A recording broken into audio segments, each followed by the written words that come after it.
This podcast episode is made possible by wowdigital.com, your trusted partner for nonprofit and charity website and design. Hey everybody, today we're diving into how technology can revolutionize your nonprofit's impact with insights from a tech expert who's dedicated his career to supporting organizations like yours. Get ready for some game-changing advice.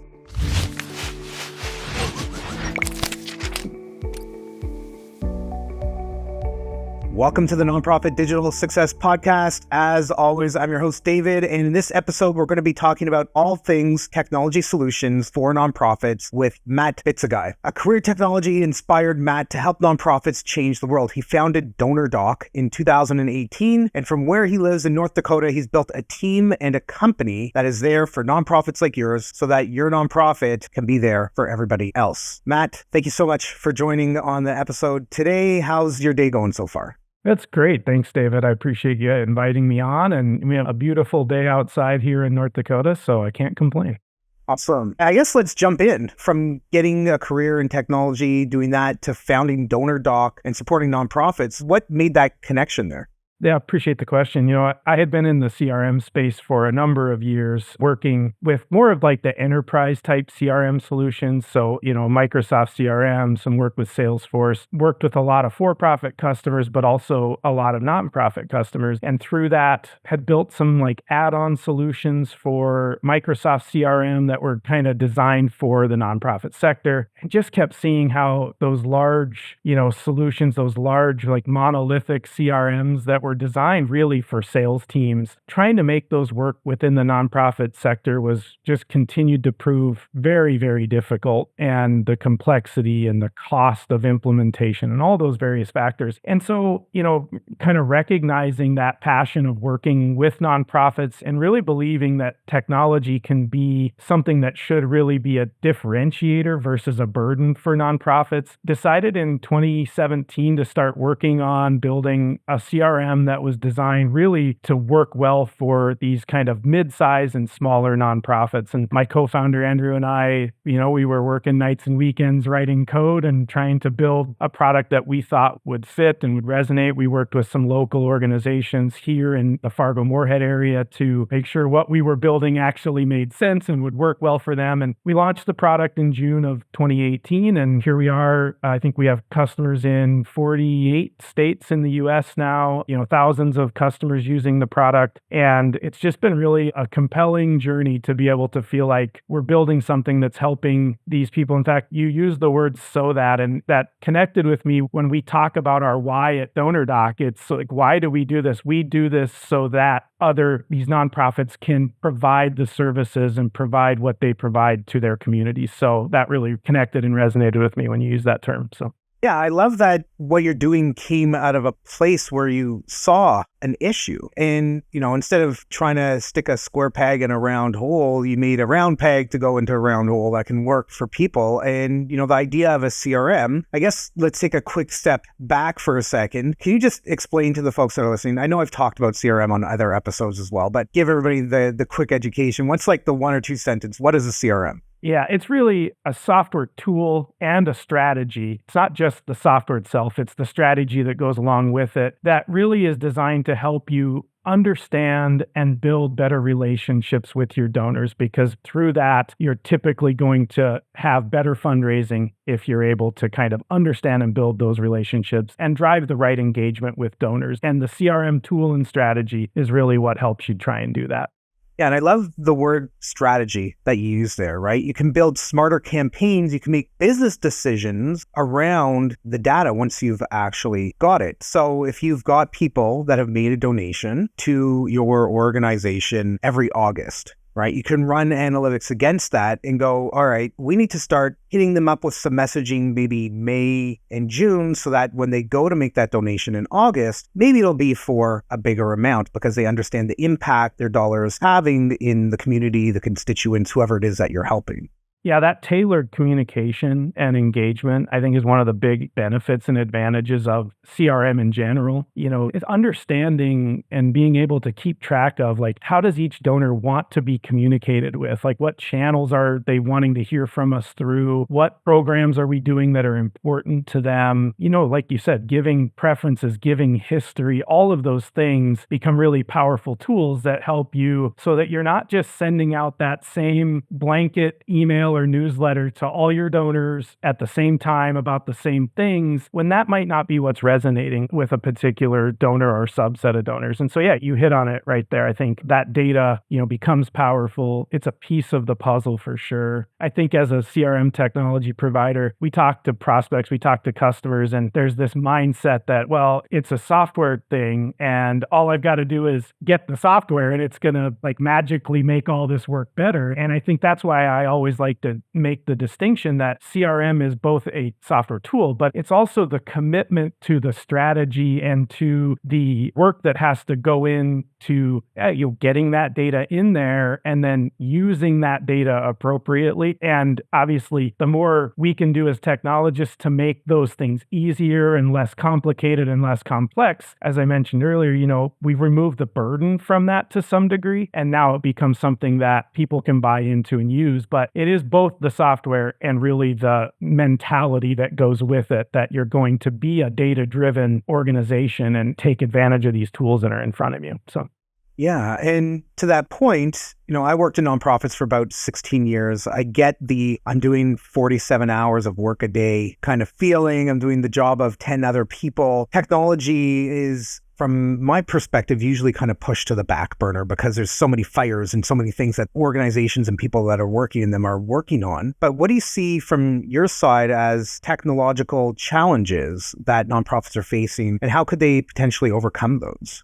Yeah. Like a lot of things, I think we have a marketing campaign about, I wear a lot of hats. It has resonated so well in the space because that's how people feel. Like technology, being de facto IT person for my nonprofit is just one of the many hats that I wear. And so I think resources is probably the biggest challenge that we see, both in time, in dollars, in mind share. Like you said, people are stretched thin. Like one more thing I have to think about. Those are all challenges that are very real. We see them every day. It's starting to try and shift the narrative that if you have the right solutions and the right technology and you get through the kind of initial phase of getting that up and running within your organization and you make it a part of how you operate, it's helping these nonprofits understand that it's by doing those things and kind of having that pain once through the beginning that you start to actually then use the technology to help you with every one of those issues that we just said. So not only will it help you save time if you've got it set up right, it can help you raise more money to help with the dollar side of it. If the tool's the right tool and it's not overly complicated and it's not hard for your team to use where they don't want to do it, they don't want to use it, those are all things that can help kind of make that successful. A lot of that comes from, good leadership and good change management within the nonprofit, like helping people understand the why around it versus like, we're just getting this CRM and fundraising and marketing tool because. No, let's help them understand the why. Like, we're doing this because this will help us raise more money through building these better relationships. It's going to help us save time through automating certain things that we're doing very manually today. And it's going to make the experience of our donors better across the board, both from how they give to us, but also how we thank them and how we engage with them. And going back to like the tailored communications and the tailored engagement strategy that you have. But it is challenging.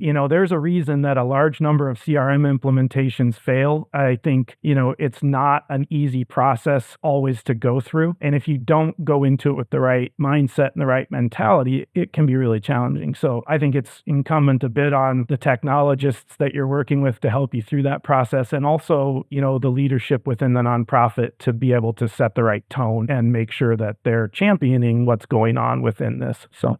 Absolutely. I mean, it can be quite a daunting task to migrate if you've already got a platform. I know I don't want to mention them by name, but there's a very, very big player in the space. It's been in the space for a good probably 25 to 30 years. Their platform does a lot of stuff, kind of mediocre. It's not really phenomenal with anything. There are better tools out there, but the migration path, right?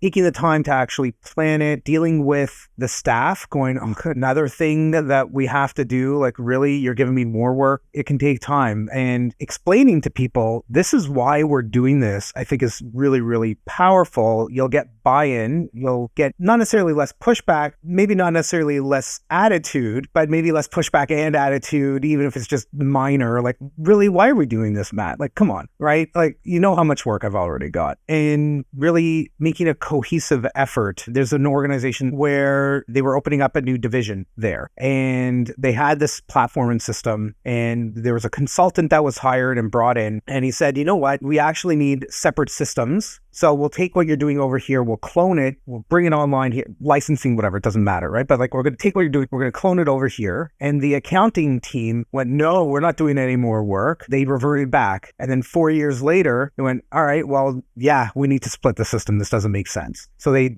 duplicated their efforts at that point. So being smart, hiring people to come in and maybe give you some expert advice, it's worth that support. There's businesses, organizations out there that can help you with that if you do need support around that. And, I think like most things, like the devil you know is better than the devil you don't. So I maybe hate the tool that I have today, but I maybe hate it less than the idea of switching to something else. Because what if I hate that more, that sort of thing. And so I think there's some of that goes into it. But again, there are so many good options that you're not stuck with something that is old and archaic and challenging to use. Like there are a lot of tools, most implementations for us with DonorDock are under 2 weeks where we've got our customers up and running. And part of that is just due to simplicity is one of our 5 core values. And so we try and make sure that we see that in the product and how we deliver it and all of those things. And even just our implementation processes, I think we put an eye to that. But if you can get through that step, and when you get to the other side of that, then you start to see like the time savings and like, oh, wow, this is like, I went from a manual this thick to try and understand how to use our CRM to something where I figured it out and I understand it in a day, of working with it. Like that can be really, really powerful.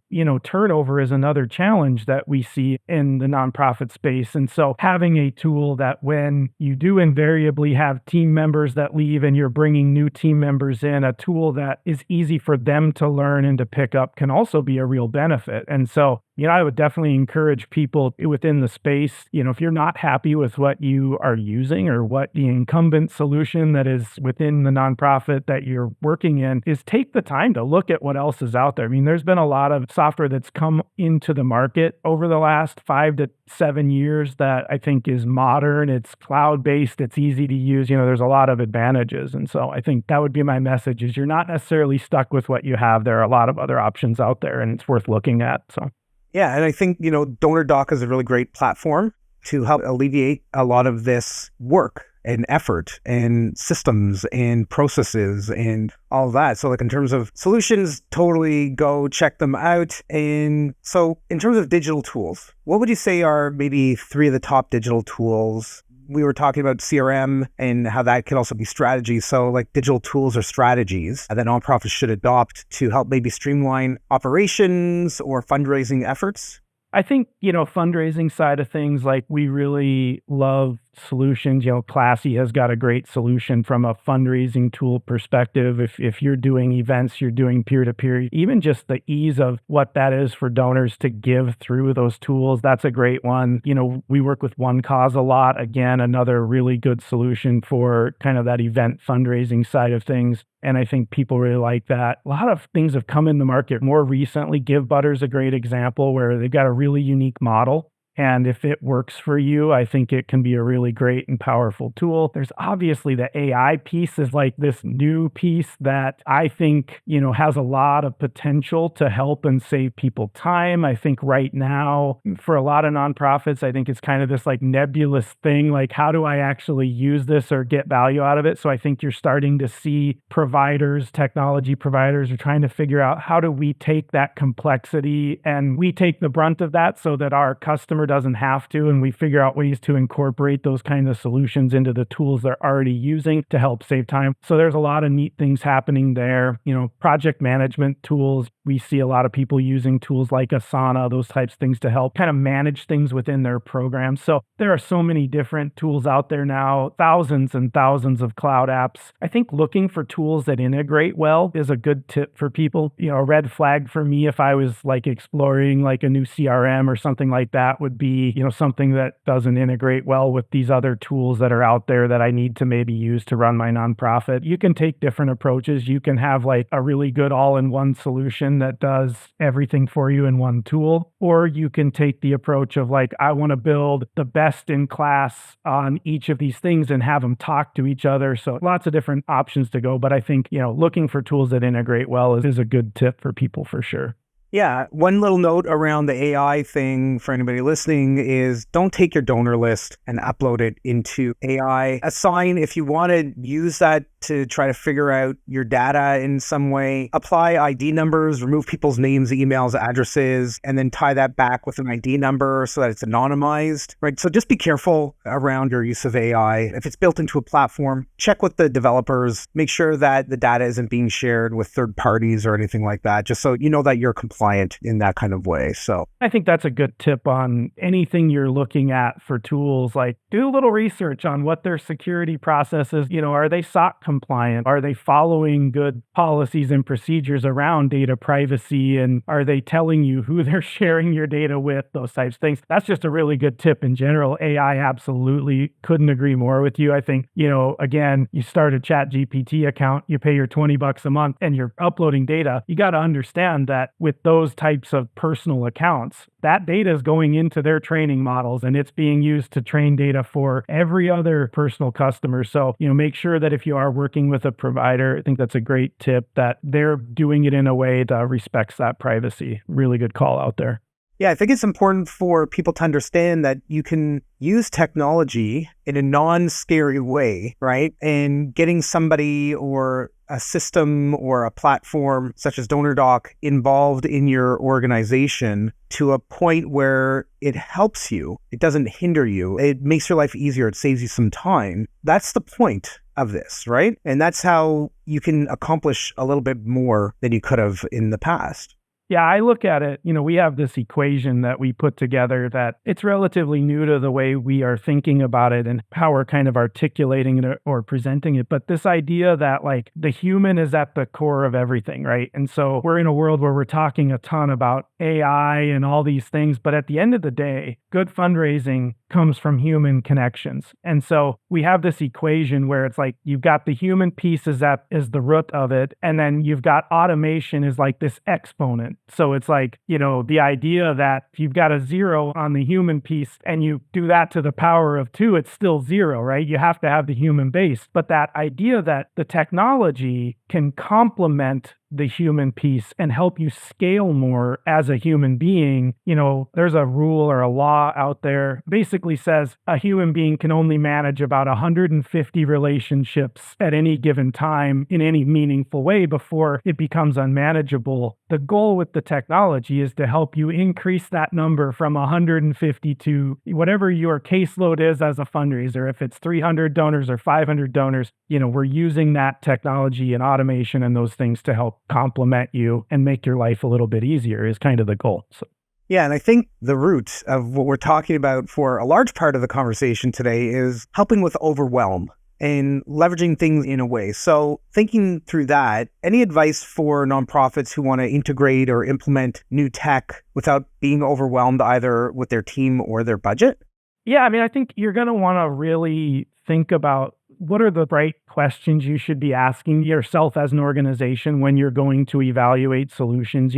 In your evaluation process, looking for and trying to make sure that there's not like these red flags that this isn't going to be a good fit for me. So how complex is the system? How hard is it for me to use? Are there hidden costs that I'm going to incur? Is everything priced in a way that as I grow, my price is going to go up all the time? What kind of support and training am I going to get through the process of getting up and running and then ongoing after that? Looking for what's the feeling about this product or this company in the space. Like negative reviews? Can it be customized to work the way we need it to? Do they have big, long contracts? I mean, there's all sorts of things like that you probably want to be asking yourself in the evaluation step, with the goal that you're going to narrow it down to the couple of solutions that you think are going to be the best fit for you, and then follow your gut on that. Your gut is not wrong a lot of the time. And so if you find that there's a provider that you feel a connection to, like I've had a really good experience through this buying process, through this evaluation process, that's probably what your experience is going to be ongoing. You know what I mean? So just like in fundraising, I think the relationship piece in this technology side is actually really, really important. And that's why